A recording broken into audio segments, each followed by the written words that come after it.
Hello, hello, hello, hello. I am just coming on here. I haven't talked to anybody for a little while. I'm just saying hello. I'm okay. I'm good. Everything's good. Hi, GT. Um, there is something on Facebook today that I'm reading about January 6th, and I'm gonna share that with you guys. I'm seeing who it is by. It is Heaven's Garden, who posted it 18 hours ago. January 6th Patriot Travels Day 13 with Brandon Fellows. Hilarious interview. Will have you laughing. Pass this on. President Trump will ask a real January 6th investigation. MAGA. You guys need to see this. It's tells about what happened at DC jail, where Brandon has gone. I'm going to play a little bit of it, and then we'll talk about it. What do you guys think?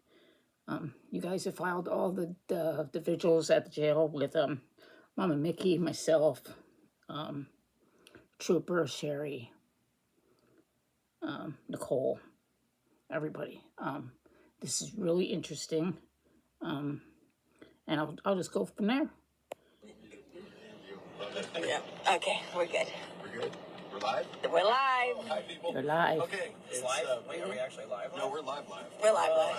Okay, so this is Brian Mock from the back of my truck, Lizzo, big black girl. With Brian Mock and Brandon Fellows. And of course Whitney. It's cold outside. We're gonna do this outside, and then we're like, no, this is stupid. And if it's cold for us from Minnesota, then it's cold. So, yeah, don't push the logs around. So we had a crazy day. Recovering from a hangover. Yeah, we had a crazy day yesterday. We won't go into all the specifics about what happened yesterday. We'll save that. Just keep praying. We'll save that for a later day. But I knew when we got out, we put the two of us together, that it was going to be some craziness. And didn't disappoint. So we ended up at the Republican Capitol Hill Club. Yeah, which normally only members are allowed in. And, we met the right members. We met the right members that got us in. And we just kept meeting people, and then. Do you want to say? Yeah, no, we'll leave out. Oh, we're leaving that out? Yeah, okay. No, that's super secret information. We met some people. We met some very important people. We met some very important people. Our mission is getting closer and closer to being accomplished. Our goal, of course, has always been a true investigation into January 6th, getting out all the information that we need to get out. Sorry, I got to snuggle up close to you here, so close quarters. So the information that we've been trying to get out, trying to get in front of Congress, trying to get the investigations done, as I've said over and over again, there's about a dozen of us that I know of that should be involved in this. Brandon, I'm going to let you talk a little bit about, we'll get your whole story, but real quick, kind of what you saw in the way of information inside the Gulag. You were one of the people, along with myself and a few others, who really dived deep into that. And you might have gone further than anyone in really trying to catalog that and put it all together. So talk a little bit about what we saw, what you witnessed, what you've been able to put together.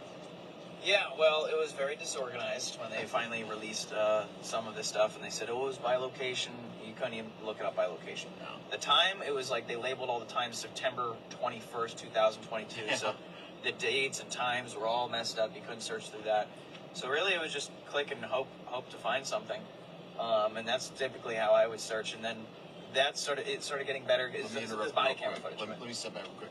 This is the entire database that had all of the evidence from January. So, well, allegedly all the evidence, but at least a lot of the evidence that the DOJ had put all into one global discovery, and nobody else outside of the Gulag really had access to it for whatever reason.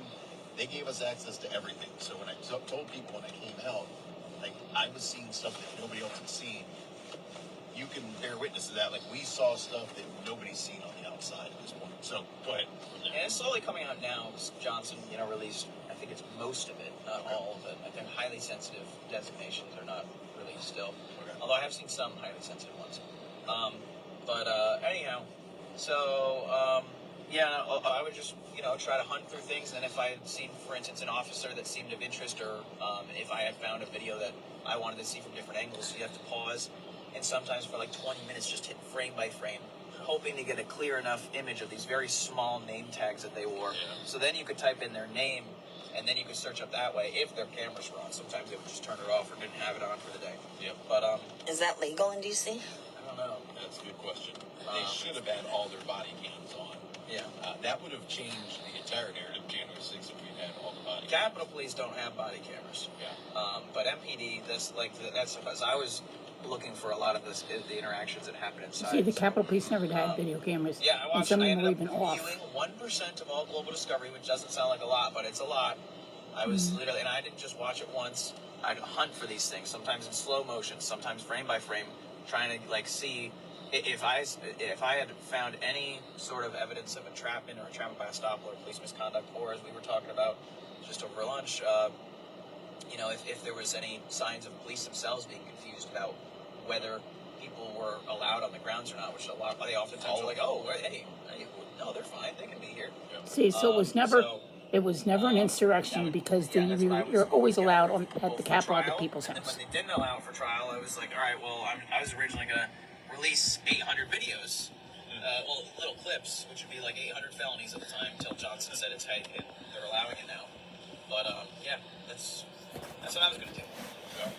And that was part of what I was doing. It's getting tired of holding the video. It's just Brandon and talking so we can listen. Trump's DOJ wants to come after me Hi, for Debbie. violating their illegal protective order. Feel free. I did violate it. I did. Oh, sorry. Hold on a second. I just turned the volume down, so I wanted to turn the volume up. Okay. Feel free. I did violate it. I did give this to the public, and it forced some high-ranking officials to have to show up in front of Congress and admit that they lied. So again, all we've ever asked for is to get the truth out there. We don't have anything to hide. We just want the videos out for the public to be able to see that the entire narrative of January 6th is a utter lie. So that's the whole narrative. They're going to get all the information out that has gone to this point. But we're having fun the last couple of days. Kind of reintroduce yourself to any of our people that don't know who you are. I know we got to do this a million times. Yeah. Give them the quick synopsis. Well, just know that I killed a lot of brain cells yesterday with the amount of alcohol that I drank. It wasn't that much. No, I kept drinking after you guys left. Yeah. Okay. And then we grabbed the bottle over at their office. Then maybe it was that much. Yeah. So yeah. Anyhow, so no, you're fine. Yeah, my name is Brandon Fellows from Capital Region of New York. I co-owned a tree company since age 23, and then had a chimney company that I started also 2 years later. And then I got wrapped up and arrested on January 6th when I was 26 years old. No violent charges. Supreme Court overturned my only felony, the obstruction of an official proceeding. And as of a week and a day ago, the Department of Justice motioned, and we accepted it, for them to dismiss my misdemeanors, which first has been accepted at the appellate court, and now it's just been moved down to the district court. So the judge just has to, basically, we have to have him schedule a hearing to where we both show up and say, yeah, Which we're you all know that Brandon has been out of the corner. an apology on their end. They're like, hey, sorry, you didn't do anything illegal that day. I was like, oh, okay. It was a good interview. That's why I'm replaying it. Real quick, you were held pre-trial. No violent charges, right? You were held pre-trial. When did you first get held? What was the date that they pulled you into? I got arrested January 16th, 2021. Was in for 3 days. They barely released me because they were arguing that I was too dangerous to be released with no criminal history, and at the time, trespassing and disorderly conduct misdemeanors. No 1512. $25,000 bond, and ankle monitor, not allowed to operate my companies. And then they were like, so I kept, this is how I got So revoked. absurd. I got a lot of funny revocation stories. So they had 3 separate revocation stories, but so they were, it really started when they told me I couldn't operate my companies. And then they told me, because I would go to 4 to 5 different addresses every day, and they said, no, there's too much paperwork for us. So they then said, well, you've got to, by order of the court, you're going to have to start applying to different jobs. So I changed my resume to I fart a lot, I'll be the worst worker you ever had, and I'm going to argue with all the customers that show up about masks. And I've always been hired. I've always, my resume is pretty stellar.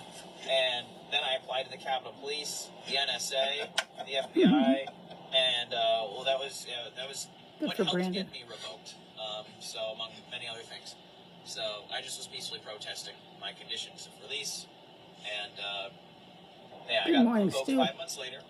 We're talking. And then I went Brandon to the Fellows is DC talking. jail and got kicked out of there eventually. Like you showed there June. Why did they pick you up? I got so the date was July 2nd, 2021 was when I got to the DC jail, and then I got into the Patriot Pod on August 2nd. Oh, maybe you said there just before I showed up. Yeah. Okay. So why did they revoke your release? So I had 3 different revocation hearings. The third time, they said that I called my probation officer's mother, which I did. But here's the thing. I'll tell you a funny story. This is a very cringy story. This is so unbranded. This is a very cringy story. Ready? So, I'm depressed on house arrest, and here, real quick, super quick backstory. The FBI claimed that I had locked my phone. You know, when you have an iPhone, you can hit lost mode and you can have a custom message. So as they began their download in the FBI field office, it stopped downloading and they couldn't access it because it went into lost mode, and it had a custom message that said, "Fuck you, you terrorists. Our founding fathers would be disappointed in you." Middle finger emoji. Ha ha ha ha ha.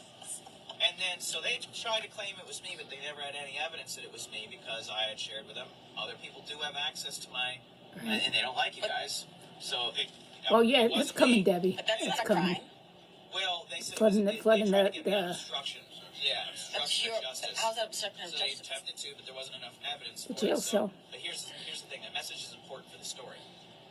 So I'm depressed Because they put him in solitary confinement, and they flooded the he flooded the jail. Moment of watching it, The I had jail a very cell. distorted face. I think people can put this together.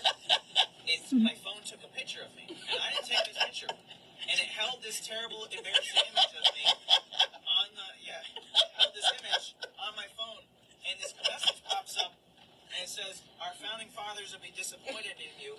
Middle finger emoji. Ha ha ha ha ha. No way. Yeah, and this wasn't shared yet. This was all sealed. See, and I'm sharing this with They you were trying guys to get because me they'll for take this obstruction of down. justice at the time, so the media didn't know about this. Nobody knew about it. So somebody They'll take this down, but I wanted to share it with you guys. They hacked my phone, took a picture of this face, and got me there.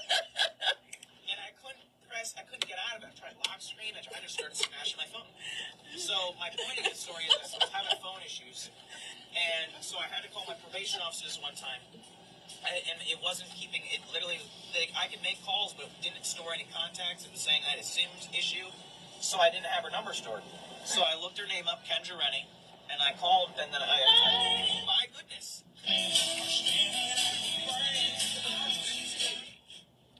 Come on. Don't. Now you have to show. Why that happened. Okay, this is why this happened. No! This is Larvita filming us laying back here against the thing. Okay, so no, this is a great story. This is why I love hanging out with Brandon. Best stories ever. Yeah, so anyhow, I look up her name and it says Kendra Rennie. Most people, they live within half hour of the place. This was a 20-minute away from Albany. It was Clifton Park, New York. And I saw an age and name match, and I said, all right, that sounds like Kendra. So I literally was like, that's her. So I called, but an unfamiliar voice picks up, and the mother even testified to exactly what I said. I said, hey, is this Kendra Rennie? I said, is this Kendra? She said, yeah, Kendra Rennie of New York. Because there's multiple Brandon Fellows out there. And she's like, yes, can I take a message? And I thought this was like her lesbian lover or something. I thought this was weird. I'm not going to talk to her about my probation thing and like how I don't want to show up today and seeing if I could get off of it. So I said, no, that's okay. I'll try her on her other numbers. And I was like, that was weird. And I thought nothing of it. Well, they filed that was my third revocation hearing. They said I called with not blocking my number, that I went to call and intimidate her, which I didn't. But yeah. So that was That's why they threw you in. yeah, I got revoked. So that's where they threw you in. That was the final straw. Yeah. Yeah, so that's what got him thrown in jail So was they that. said that she was terrified, and I was like, okay, well, You are pretty terrified. So, yeah. So he gets thrown in the gulag. Oddly enough, so I'm in the gulag. I wasn't in the Patriot Pod, or some folks call it the Cracker Barrel. So I'm in Gen Pop, and I've been wrestling with firing my attorney. Prayed about it. Got the word that I need to fire my attorney. So I go and do that on my way over to that Feretta hearing was when I first met Brandon. And Oh yeah. remember that? Yeah, because I was like, I didn't know there's any of the Jan Sixers even there. And he's like, oh yeah, there's like 40 of us. We're over in this pod. Like, there's a federal order that you're supposed to be there. And I was like, well, shit. Like, I want to be there. Like, they're trying to kill me over here. Like, so I'm like, if it wasn't for meeting Brandon and you were representing yourself, Good morning, sure. attempting to. Like, Hey, I was getting ready to at the time. and you were pissed that I beat you too. We're doing an Damn it. interview with Brandon Fellows. Oh, yeah, you were. Oh. So I was like, damn it, someone beat me to it. And so you didn't even realize I was a Jan Sixer until on the way back from court. They're like, oh, you're one of us. Like, Yeah. shit, you need to be over here. So if I hadn't met you, then I'd have been screwed. But yeah, it still took me like a week to get over. Yeah, no, I got there and I started telling people because that's what we did. Like, I went up to Tim because at the time Tim and I got along, and I was like, hey, Tim, I was like, because there's a guy in here. Here's his name. We got to write in a request for him to come into the pod, and then we saw you come in a couple days later. And then all the shenanigans Yeah. ensued. So you went through defending yourself. They kept pushing off our speedy trial requests, right? Oh, I never requested speed You trial, did? but I know lots of people did. Yeah. And they pushed it off. Yeah. But they were pushing you off regardless. So how long were you in until your actual trial? And you were in D.C. the whole time up to your trial. No, I got kicked out of there, and I got kicked out of another jail. Wait, why did you get kicked out? You were with that one. How long were you in the gulag till they moved you out? I got kicked out on Memorial Day weekend. The marshals were so pissed. He was wearing a Hawaiian shirt. He said, I was at the lake, and you had to get kicked out today? And I was like, dude, I'm sorry. Like, I flooded the entire basement. I flushed the toilet for They didn't stop me with pepper spray. What I did was I wrapped a sheet around my head, and I wet it. And then I had a second outer sheet. So they just kept firing pepper spray in there. Wait, why were they spraying you? Step back. Hold Yeah, on. yeah, Well, yeah. okay. Oh, yeah. All right. So Well, I talk released about the footage. conditions real quick. Yeah. So what you were doing was the conditions were horrific. We were Yes. tortured in there. We were living in inhumane conditions. We got sprayed repeatedly, thrown in the hole. Basically, if we pissed them off in any way, we would be targeted to get assaulted and thrown in the hole. I had it happen to me. Brandon had it happen to him. So that's kind of the background. And he was leaking information. He actually blew up on the outs because he released a couple videos. Yeah, I snuck out. So this is actually what it all stemmed from, was the videos that I had snuck out. And it showed how bad the conditions were. This was after I got the DDA of the jail subpoena, Miss Wilson, Deputy Director of Administration. April 14th, 2022, she shows up under subpoena to court and says, the 17 people, what was it, 17 to 20 people that signed a statement of facts regarding our conditions and the things that we were suffering. The judge is like, no, I believe her, even though he had her up. Like, I was like, dude, I got people that wrote this. So I said, all right, fine. Less than a month later, I actually was recording videos at the time, so I just literally went back and I was like, well, hey, I just had this hearing, and hey, here are the conditions that she said aren't happening. Yeah. And so when I released that footage, though, it was the week that 3 people had died of fentanyl overdoses in the jail, which was very common, but 3 in a week was high. Yeah. Normally it's just 1 to 2. So I was like, ooh, this is a good week to release the footage. So I also had footage on a separate USB drive of these guards selling fentanyl to the inmates. Yep.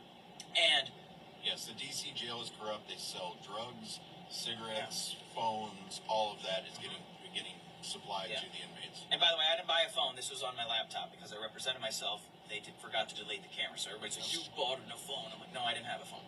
It was literally, they gave me this device and they forgot to And they delete the screwed camera. up. And I was like, okay, well, cool, your fault. So anyhow, they were freaking out about this. This is why I was brought down to the hole, and the guards slammed my face into the doors, and they were also threatening me, saying, hey, where's that other USB? Where are these videos? And because the other USB was encrypted, they're not supposed to actually touch it because we had sensitive and highly sensitive videos on there, and there was only not supposed to be supposed to have access there was like to it. 1 person that was authorized to actually touch it, and Lieutenant Lancaster took it and had it go missing. She was never even supposed to touch it. They This were was freaked out because they regular wanted to log wire. into it. Sorry. As I say, our evidence was routinely stolen. They just be like, oh, we lost it. So there's highly sensitive information that we can't release to the public, but routinely, we're talking dozens. No, this is coming from the hundreds J6 of prisoners that were in the DC They would gulag just say, oh, and jails around the country. we're missing. And they weren't authorized to touch it. There's like 1 person that was authorized to touch it because of the security, designations on them. And we, by the way, have Sensitivity. this. I've got a stack of papers this thick that are all my complaints, like just on a regular basis. You filed all yours by paper, right? Yeah. Okay, so we have. I'm assuming you still have. Yeah, we filed. Stacks Yeah, no, of these things. I put it in the court record too. It's Yep. 157 exhibits. Yeah, we have tons and Yeah. we have thousands of exhibits from all the guys there. There's this chronological record of all of the abuse, all of the civil rights violations. Well, I shouldn't say all. Most of the civil rights violations. It's endless. Like the lawsuit that we should have against that jail, it should bankrupt the jail. Like it should be into the billions for what they did to us on a regular basis. And to Go ahead. close that story up, you're now I was protesting. freaking out because I like was looking and I didn't see that. I was like, I think I'm gonna sell where the angle of the camera isn't showing me. And I'm One like, of the murder cells. and I was like, I'm not trying to stay in here as the guards are freaking out about what happened to the videos. Yeah. And so that's when I started flooding the basement. I was like, I gotta get the heck out of here. They didn't even know what to do after they were like, are the pepper sprays not working? So they would just Wait, bring. so go back. So then you wrap. Your face and- Yeah, no, I was preparing for war. I was like, I gotta get the hell out of Because here. we've been sprayed before. We know what they're tagging. Yeah. So They're gonna. I wet a sheet, put it up, and then I just kept flooding the whole unit. And they couldn't turn off the water because just months prior they got in trouble by the marshals for doing that. Oh yeah. It's because when the 188 people got kicked out, that we helped get kicked out. Yeah, so there was a deal with that. Marjorie Taylor Greene came in and reported on this. Thank you. And It actually stems from Chris Worrell's contempt order, where they started the investigation, Yeah. and that assisted in getting them out. getting them to find out that they would turn off the water punitively, so we would be in our cells, and they could shut off the waters for days on end. See? And they could shut off the water for You flush days. your toilet. This is it's coming gone. from them. This So isn't coming that's from what me. you had This is coming access from to, them. for the water. So they, I don't know too many people who can survive for days without water, but that's what they would do to us. So they had changed it so that they couldn't shut off the water, and now Brandon takes advantage. Yeah, I flooded the basement for 12 hours. It kept flooding it. They actually tried to barricade the door, and I'd reach under and I was moving things. I was like getting them out of the way. I was like, and I was like, all right, cool. And then I would grab another sheet and just use it as like a mop to get, because the water was high after a while. I would flood and then move their barricades out of the way, and then it would all go flood out there even more. They're like, hey, he moved it again. They got the thick African accent. He moved it again. But so yeah, and then eventually they just the warden was like, "What the hell's going on?" And then they're like, "Get him out of there!" And then so they came down, literally in a Hawaiian shirt. The guy was so pissed. Yes, it is And then I available helped us get on kicked out of YouTube. Northern Neck Regional Jail, but I didn't have to flood anything there. Why did you want to get kicked out of that one? That was worse than DC. Yeah, that was actually worse. And so I called up the DC Vigil, and because these people didn't know there was Vigil at the DC jail, and so I started introducing us. We were all in J-Pod together, and we all just started sharing about the conditions there. And then eventually somebody's like, one of the wives of the Jan Sixers, she's like, oh, I want to go over there and create a vigil. So she moves out from Texas and comes over, and then helps create the vigil over there. And then there's Tom. This guy named Tom. He also he's a big part in doing. And also there were some articles that were being written at the time too, because I was giving out numbers. I was like, hey, we needed to just attack it at all angles. People started showing up to the town halls and writing articles, and then because this place is a private institution, that guy was just getting I'll so tell you when I irritated can't with us remember. because we're all Well, just like but I'll tell you at the town end. halls, vigil, and articles. Because it's going gonna be viral. taken down, And that's he's like, why I'm get them out of there. He canceled the contract with the marshals, and he said, I want sharing them this out. with you now. And so I was on the first bus out of there, and then they were like, we don't know where to send him. We'll send him over to Lewisburg Penitentiary, Which a is free in trial. Pennsylvania. Which is Let it me sounds see. bad, and it is bad. I'll tell 'cause you lots in a of people second. got murdered there. Let me just stop this a But second. It was very sweet for us while we were over there. We had kittens we could pet. Okay, hold on. It is from. Oh, hold on. Oh shoot! Now I lost it. I think. Hold on.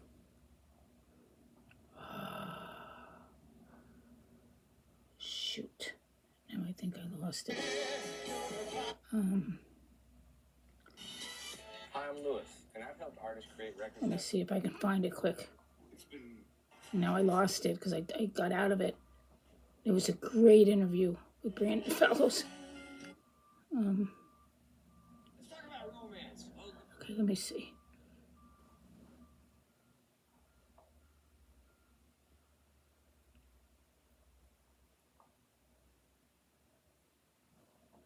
Let's see if it does. Oh, here it is. Heaven's Garden. is who it's on. It wasn't fun at all.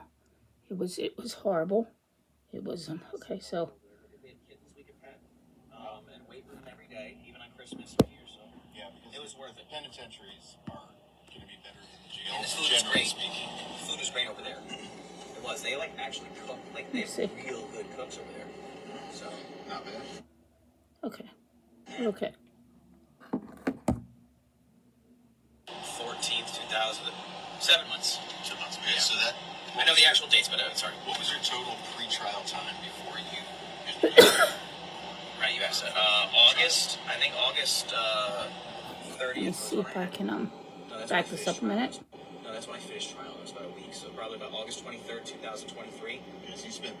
So that was about August. Get him out of there. Named Tom. And then it would get him out of the.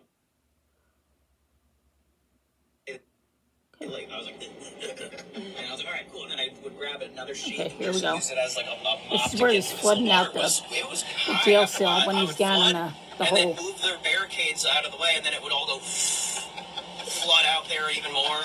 You're like, hey, well, he moved it again. They got the thick African. Yes, Heaven's He moved Garden. it again. But so yeah. Peace out, and then sir. eventually they just the warden was like, what the hell's going on? And then they're like, get him out of there. And then so they came down, yeah, literally in a Hawaiian shirt. The guy was so pissed. And then I helped us get kicked out of the Northern Neck Regional Jail, but I didn't have to flood anything there.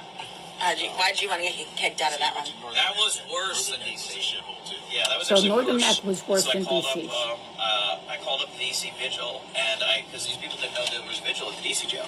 And so I started introducing us. We were all in J-Pod together, and we all just started sharing about the conditions there. And then eventually somebody's like, one of the wives of the Jan Sixers, she's like, oh, I want to go over there and create a vigil. So she moves out from Texas and comes over, and then helps create the vigil over there. And then there's a Tom, this guy named Tom. He also he's a big part in doing. And also there were some articles that were being written at the time too, because I was giving out numbers. I was like, hey, we needed to be just attack it at all angles. People started showing up at the town halls and writing articles, and then because this place is a private institution, that guy was just getting so irritated with us because we're all just like town halls, vigil, and articles going viral. And he's like, get them out of there. He canceled the contract with Marshalls, and he said, I want them out. And so I was on the first bus out of there. And then they were like, we don't know where to send them. We'll send them over to Lewisburg Penitentiary, Which a is free in trial. Pennsylvania. Which is actually, it sounds bad, and it is bad because lots of people have been murdered there. But it was very sweet for us while we were over there. We had kittens we could pet, and weight room every day, even on Christmas and New Year's. So Yeah, because it was worth it. penitentiaries are going to be better than the jails, And the food was generally great. speaking. The food was great over there. It was. They like actually cook. Like they have real good cooks over there. So Not bad. yeah. So you were in Lewisburg for how long? December 14th, 2000. 7 months. 2 months. Okay, Yeah. so that. I know the actual dates, but sorry. What was your total pre-trial time before you ended up with court? Right, you asked that. August. I think August 30th was when I had. No, that's when I finished trial. It was about a week, so probably about August 23rd, 2023. Because you spent So that was about a little over 2 years Over 2 before years. I had trial. pre-trial. Wow, pre-trial 2 years before trial. with no No violent charges. Totally tracks. And so the one misdemeanor that they actually or one felony they finally put on you, that was in a superseding indictment. Less than a year later, that was thrown out by the Supreme Court. And that was thrown out by the Supreme Court. Yeah. So After the I served only- all my time. And they didn't charge you with it initially. So for misdemeanors, they kept you in jail, tortured by your government for misdemeanors. But not even for misdemeanors, because what a lot of people don't realize what these misdemeanors are. Ignorance of the law is no excuse at saying is actually an excuse in DC because they recognize the Capitol building is literally the court has historically said it's the most confusing building in the world, and they constantly found that it was improper because so many people thought that they were allowed to do this and to go in. They said, oh, it's the people's house. Literally, the name itself, the nickname for it is confusing, and so they said, hey, we need special laws for this building. So they applied knowingly factors on nearly all charges related to the Capitol, to where you have to prove the person had known that they were breaking the law, and they require that. The way that they get through that is it's the government's burden to show that they gave that individual, not just somebody, that individual dispersal warning, Yep. read them the statute that they're bringing. They're very, because they know how confusing the building is. Yep. Read them the statute and then give them time to comply. And historically, when they've never done that, it's been tossed out. So that's what I was appealing on, was because they never met that burden, and the judges allowed them at the district level to hide it. And I wanted to bring it up. I was like, well, I'm going all the way, and they know I've been saying that for a while. And then so my attorney said, hey, they're offering to dismiss the charges. They like, I was like, okay, well, I could fight it, but honestly, it is exhausting, and I think somebody else will. But they're dismissing it from what he shared with me. He said, off of the knowingly factors would probably be is what he thinks is why they were like, yeah, we're not going to fight this. And of all the videos, So I'm not guilty of misdemeanors. yeah, he's they're tossing it out. Okay. Yeah. And you got So, 3 years for that. And yeah. I'll be able to sue for that. Have you ever everything? even read? We studied. So all they this case threw law. that out, Find but he spent anyone 3 years in jail who for sat that. pre-trial for misdemeanors for years on end. No. We've never heard of it. I saw people with. There was a guy named real quick story. So Joe Biggs, Proud Boy, I'm going to trial as they're getting sentenced, and he like 16 or 17 years, and it's crazy. I forget what this guy. I was in between on the prison van or jail van, on the way back from court, and I'm next to this guy named Diggs. I don't remember his first name, but Diggs. And Diggs, huh? Yeah, and it was Biggs and Diggs. And Diggs over here was just talking about how he couldn't believe the sick deal that just was given to him. And he had a paper with like size 12 font of all these guns he's illegally sold to people.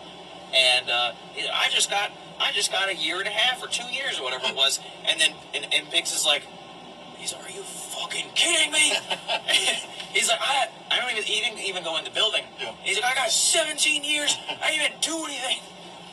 And I was like, oh my goodness. So yeah, typically it was people that like were doing intense stuff, like selling like tons of guns to gangsters. Yeah. Meth and crap. Yeah, and he they were out. They were getting out. Yeah. Not us. In all the videos you've watched, because I know there's none of mine, have you come across anything where officers are telling people to disperse, reading the statutes, telling them the things that they Yes, need to do? probably not the answer you want, but there's a stipulation.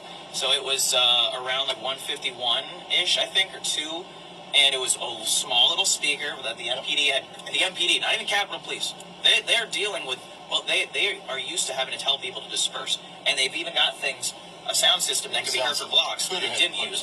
Yep. So they relied on this random MPD guy to go hunt in a van for a speaker. It was about yay big. Yes, yay big.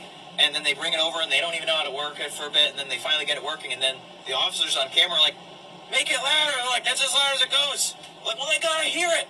And I mean, maybe if you were next to it, you would have, like, within 10 feet, but if you're further than 10 feet, and even at 10 feet, it was a very loud, everybody's like, USA, Trump, and you're not hearing that. So So that's what they, go ahead. I got that on video when Yeah. I was there because I was right by it, and they finally put it off. Here was the messed up part, and maybe I'm stupid. We'll take that into account as ignorant at the time, but guys were starting to go up under the scaffolding when they pulled that out, like they hadn't put it out before, and like the dad in me was like, "Don't mess with the scaffolding, like Hi, you're screwing Glenda. up, Hey, kids. You Cindy. don't get down from there." I thought they were legitimately telling them like you can't be in the scaffolding area.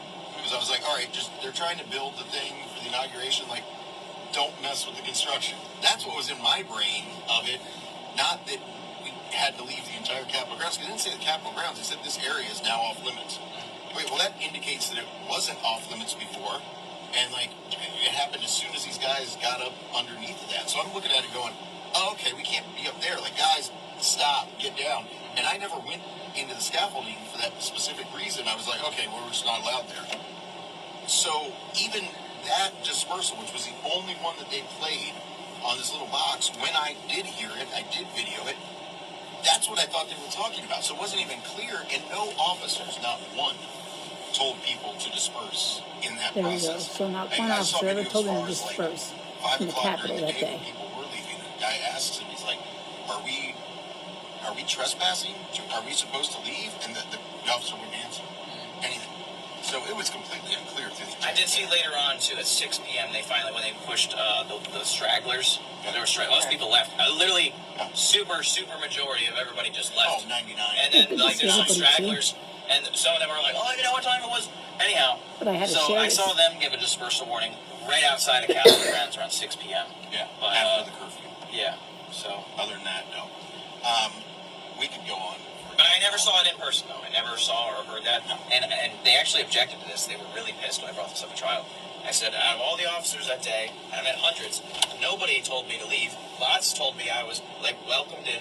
Some through voice, others through like verbally. They told me, and otherwise through actions or inactions, which is acceptable form of entrapment by estoppel. But and I said, but the only person that told me to leave prior to the 6 p.m. curfew was Trump.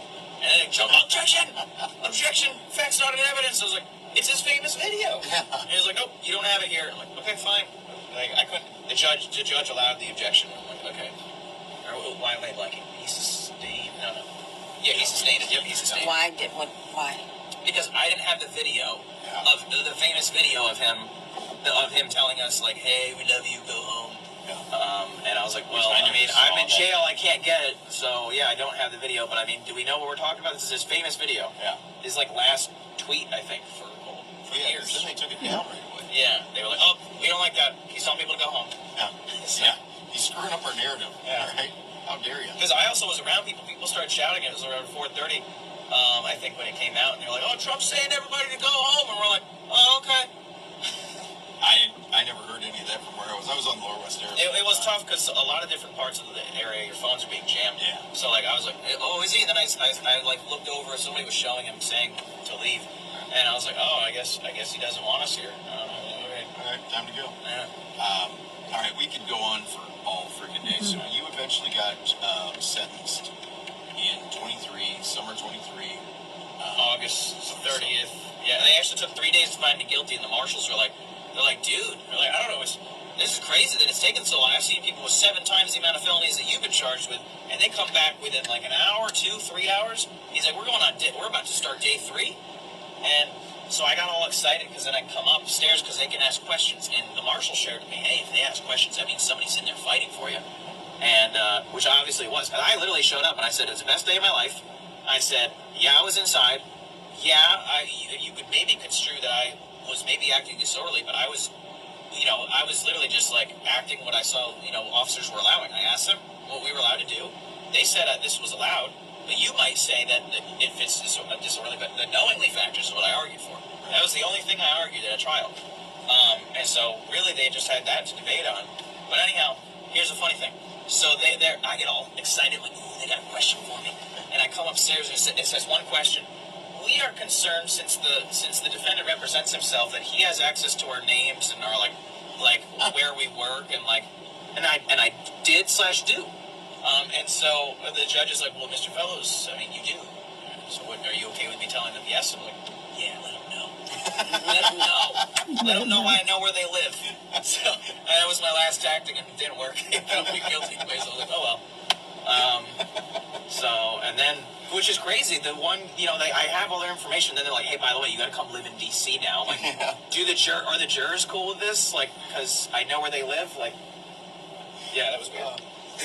So what did they give you? I got 37 months, but I got 5 months of contempt. Because he wouldn't let me offer a rebuttal and offer evidence. I just getting so tired of him suppressing everything, including defenses. And I was like, okay, well, I'd expect nothing less from a kangaroo court. So we had a little recess. Came back and he's like, Mr. Fellows, if I need contempt, is there anything you'd like to say before I sentence you? And I said, yeah, just if you're going to write that I'm in contempt of court, please just write that you're finding me in contempt of a modern day Nazi court. And he's like, very well, 5 months. I'm like, all right, cool. So now I get to add that in there too. Like everything that I suffered for jail-wise, now that the misdemeanors are gone, everything is able to be going after. So, and the media. Yep. Oh yeah. That's the one I want. Yeah. Big time. And I love it too because the local Antifa people are so pissed because a lot of the local they call them arts and crafts Antifa because they just really they say mean things and then they'll make like little artwork. They're so tough. Yeah. They're very scary. So they've been like, you went in through a window. Dude, it doesn't matter. They're literally dismissing everything and they're saying, yep, sorry, we didn't give you a dispersal warning. That's our fault. Yep. So so you got out. And the window was right next to the door, by the way. And I watched officers saying they were allowing us in. And I was just like, well, I'm about to lose a good spot. This place is filling up quick. I'm not walking over that door. It's getting full. I'm going in here. Some idiot broke this All right, window. so That I'm wasn't gonna me. go. They can't get me in trouble for that. Somebody's coming. It's our house. Talk to you If I soon. show up real quick, if I I love you show up guys. to my house, right, and I see his window's broken,